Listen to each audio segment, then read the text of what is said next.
Much love, and I'm Wayne Johnson with Doc and Queen Ministries. Got a lesson I want to share with you on today. Let us start out though in prayer. Dear gracious and wonderful Father, the one who sits high and the one who looks low, we thank you, Father God, for giving us all a purpose, an assignment, a calling, something to do for the upbuilding of your kingdom. Father God, as you share your word through me, that I may share out to your children, allow them to be able to hear from you exactly what this lesson may mean to them, so they can do the things in life that they are called to do for your name.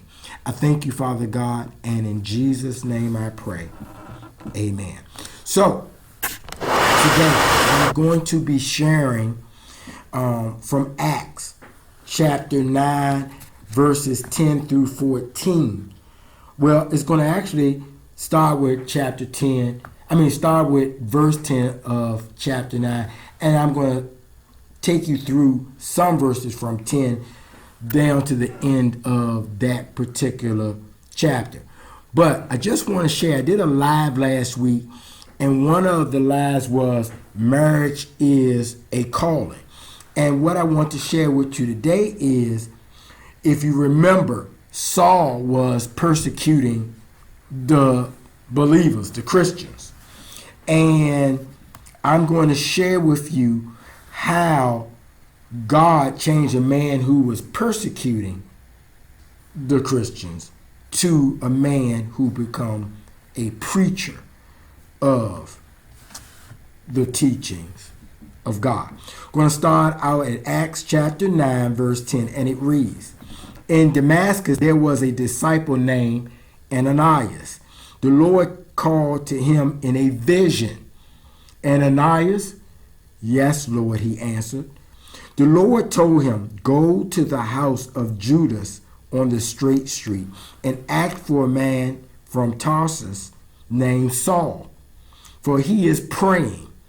In a vision he has seen a man named Ananias come and place his hands on him to restore his sight.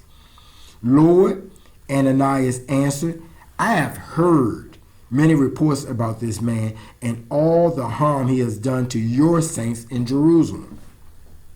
And he has come here with authority from the chief priest to arrest all who call on your name. I'm going to move now to verse 15. But the Lord said to Ananias, Go. This man is my chosen instrument to carry my name before the Gentiles and their kings and to the people of Israel. I will show him how much he must suffer for my name. Then Ananias went to the house and entered it. Placing his hands on Saul, he said, Brother Saul, the Lord Jesus, who appeared to you on the road as you were coming here, has sent me so that you may see again and be filled with the Holy Spirit. Immediately, something like scales from Saul's eyes, and he could see again. He got up and was baptized, and after taking some food, he regained his strength. Saul spent several days with the disciples in Damascus. At once he began to preach in the synagogues that Jesus is the Son of God. All those who heard him were astonished and asked, Isn't he the man who raised havoc in Jerusalem among those who call on this name? And hasn't he come here to take them as prisoners to the chief priests?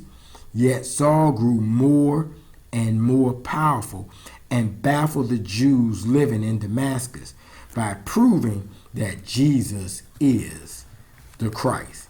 It's just so interesting that no matter what we may be doing and the things we may go through, it can always come a point where God can change you.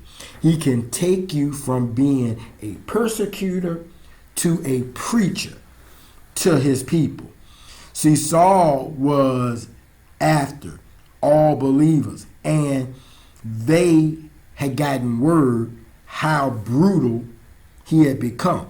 But on his way, God called him, blinded him, and allowed him to sit in it until he sent a messenger. He wanted to make sure that he understood what was being transpired and how powerful and how real God is. So, at a point, God sends Ananias. And Ananias was kind of skeptical at first because he had already known what Saul's intentions was for the people who believed in Jesus Christ. But Ananias was obedient to the vision that he received from God. So he went to Saul, touched Saul, and Saul's eyes were open. Now, Saul was filled with the Holy Spirit, became baptized, took in some food, and regained his strength. Saul collected teachings, and it said he collected teachings for several days in Damascus. He began to preach in the synagogues that Jesus is the Son of God. And the people who heard him was astonished because they knew what he had originally was doing to now what he was doing. He had did a complete 360.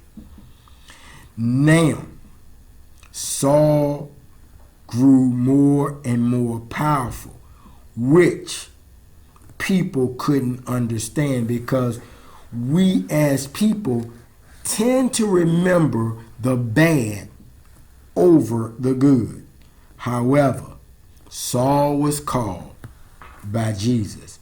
And so you also have a call.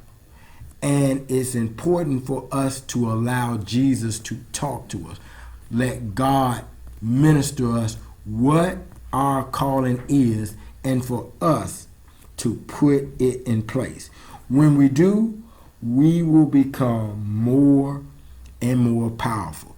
We first have to soften our heart. I hope that this has helped. Take care. God bless. And once again, much love.